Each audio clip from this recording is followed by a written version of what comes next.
अस्सलामुअलैकुम। आज हम आपके लिए लेकर आए हैं क्लास 4th के लिए इंग्लिश, जिसका नाम है न्यू वेव इंग्लिश 2 चैप्टर 10। तो प्यारे बच्चों, पिछली स्टडीज़ में आपने चैप्टर जो है 9 तक की रीडिंग और जो है इसका जो एक्सरसाइज वगैरह थी यह कंप्लीट हो गई थी और चैप्टर 10 ये पढ़ाया जा रहा था, लगभग ये भी कंप्लीट हो चुका था, लेकिन लॉकडाउन लगने की वजह से फिर एक बार हम इसको शुरू से जो है स्टार्ट करते हैं। तो चलिए आप देखते हैं चैप्टर 10, जिसमें हम पढ़ेंगे, जिसका नाम है ईद उल अज़हा। तो प्यारे बच्चों, आज हम ईद उल अज़हा के बारे में पढ़ेंगे। आपको भी पता होगा कि ईद उल फित्र और ईद उल अज़हा में क्या क्या किया जाता है। तो प्यारे बच्चों, चलिए देखते हैं। Festival time is the time for Joy. तो प्यारे बच्चों, जहाँ तक आप जानते हैं कि जो फेस्टिवल, जो त्योहारों का जो वक्त होता है, ये खुशियों का वक्त होता है। We make preparation for it, और हम इसके लिए क्या करते हैं, तैयारियां करते हैं। प्रिपरेशन फॉर इट, हम इसकी तैयारियां करते हैं। वी वेट इट्स अराइवल, और हम इसे बेसब्री से इसके आने का इंतज़ार करते हैं। And there is great excitement on the day of Eid, और इस दिन हमें बहुत खुशी होती है। And there is a great, और हमें एक बहुत खुशी का, और ये एक बहुत खुशी का दिन होता है। Read this nice story.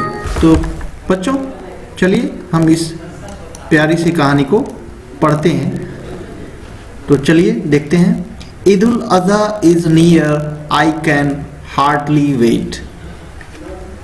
We will leave in the morning, we mustn't be late. आप इसे मस्ट नॉट भी पढ़ सकते हैं और शॉर्ट में वी मस्टंट बी लेट पढ़ सकते हैं।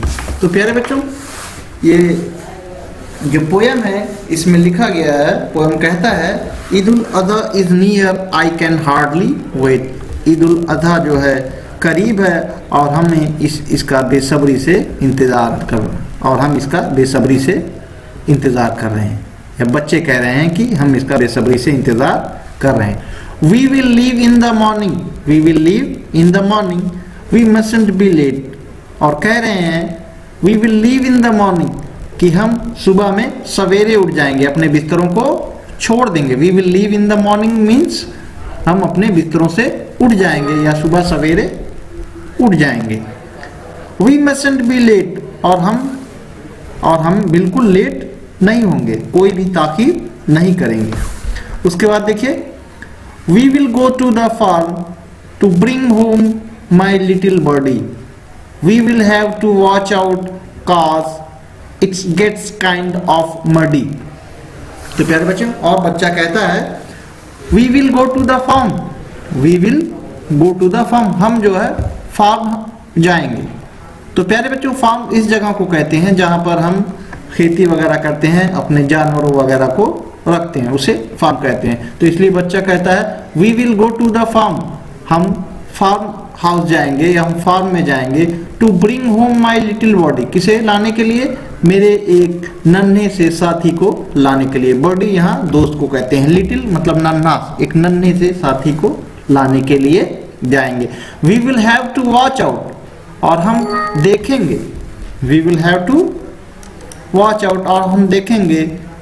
कॉज का मतलब होता है कारण या वजह, इस वजह से it gets kind of muddy, कि उसमें किसी तरह की धूल या गंदगी न लगी हो। उसके बाद नेक्स्ट पैरा में आ जाइए, नेक्स्ट स्टेंजा में। I want a little friend, I want a little friend, हमें एक नन्हा दोस्त चाहिए। हुज हेल्थी एंड ब्राउन, जो तंदुरुस्त हो और भूरे रंग का हो, ब्राउन मतलब भूरा रंग। With to teeth and horns, he will jump up and down, जिसकी 2 दांत हो और सींगे हो जो ऊपर नीचे उछलता हो। I will make sure to feed him with green grass and hay। और हमें इससे यकीन होना चाहिए कि हम उसे फीड करना है, खिलाना है हरी घास और भूसे, हमें उसे हरी घास और भूसे खिलानी है। We will make sure to water him। और हमें इसे का यकीन होना चाहिए कि उसे हमें उसे पानी पिलाना है। So we can run and play। ताकि हम उसके साथ दौड़ सकें, खेल सकें। तो प्यारे बच्चों, ऐसा होता है कि देखिए ईद उल अज़हा के दिन जब हम जो है किसी बकरे वगैरह को लाते हैं तो हम बच्चे बहुत खुश होते हैं और उसे लेकर के खिलाते हैं, उसकी साफ सफाई करते हैं और उसका ध्यान देते हैं। तो जब आप किसी परिंदे को या जो है जानवर को या जब ख्याल करते हैं तो वो आपसे इतनी घुल मिल जाते हैं कि आपके साथ वो खेलते हैं। तो इसी तरह ये हो रहा है कि देखिए बच्चा कह रहा है I will make sure to feed him. हमें उसका पूरा यकीन होना चाहिए कि हमें उसे क्या खिलानी है। I will make sure to water him. और ये हमें यकीन होना चाहिए कि उसे हमको श्योर करना है, मतलब किसी चीज़ को एकदम कंफर्म करना है कि हम उसे क्या खिलाना है और क्या पिलाना है, ताकि हम उसके साथ दौड़ सकें और खेल सकें।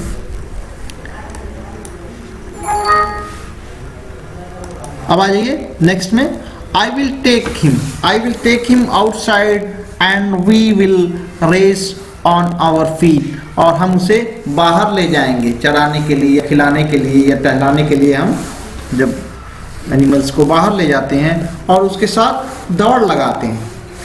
आई विल टेक हिम आउट, हम उसे बाहर ले जाएंगे, and we will race on our feet, और अपने कदमों से रेस लगाएंगे। My friend will chase us, और मेरा दोस्त मेरा पीछा करेगा। और जानवर हमारा पीछा करते हुए हमारे पीछे दौड़ते हैं, गलियों में सड़कों पर दौड़ते हैं, हमारा पीछा करते हैं। My friends will chase us right down the street, जो मेरा दोस्त, ये जो माई लिटिल बर्डी, ये हमारा पीछा करता है गलियों में, सड़कों पर।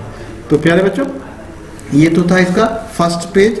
और सेकंड पेज में आ जाइए, देखिए यहाँ पर सेकंड पेज में। उसके बाद ये बच्चा कहता है बट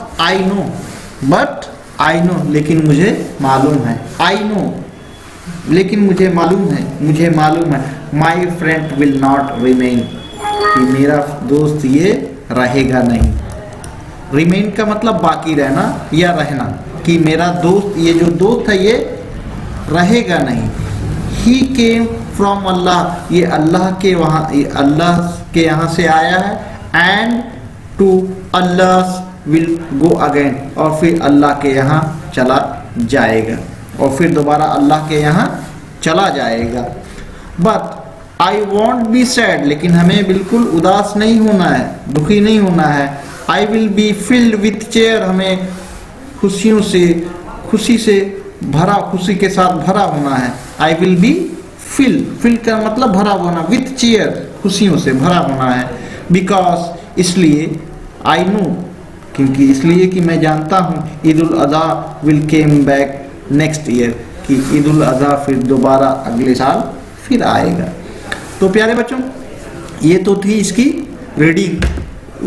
रीडिंग और समरी वाइज ट्रांसलेशन। और इंशाल्लाह फिर इसकी जो एक्सरसाइजेस हैं इससे रिलेटेड वो फिर हम आपके लिए लेकर आएंगे। बस आज के लिए इतना ही। अस्सलाम वालेकुम।